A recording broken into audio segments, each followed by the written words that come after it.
तर नमस्कार मंडळी, कशा आहात तुम्ही? श्री स्वामी समर्थ. तर आज होती संतश्रेष्ठ तुकाराम महाराजांची बीज आणि गुरुवार. तर इकडे थोडासा लेट झाला होता, त्यामुळे इकडे एकटी बसून मी आज फराळ करत होते. तर इकडे फराळ वगैरे झाली, संध्याकाळी घरी आले. आणि तुम्हाला पण सवय आहे का, पॅकेटमधलं दूध असेल तर अशी पाकिट धुवून घ्यायची? तर मोस्टली तर मी डेअरीतूनच आणते. आजच असं पाकिट आणलेलं होतं. तर इकडे लागले संध्याकाळच्या स्वयंपाकाला. आणि तुकाराम महाराजांबद्दल मला जी एक गोष्ट आठवते ते म्हणजे त्यांचं एक अभंग होतं आम्हाला शाळेमध्ये असताना, की जे का रंजले गांजले त्याची म्हणे जो आपुले, तोची साधू ओळखावा देव तेथेची जाणावा. किती सुंदर आणि अर्थपूर्ण ओळी आहेत ना ह्या.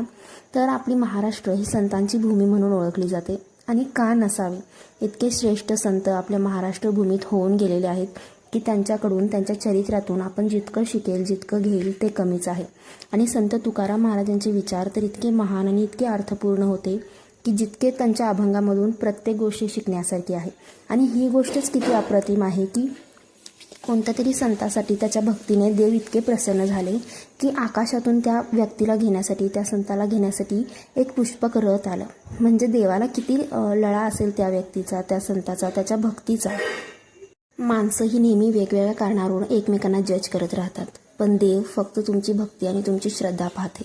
त्यामुळे लोक काय म्हणतात या गोष्टींचा विचार न करता आपले कर्म चांगले ठेवा आणि देवावर विश्वास.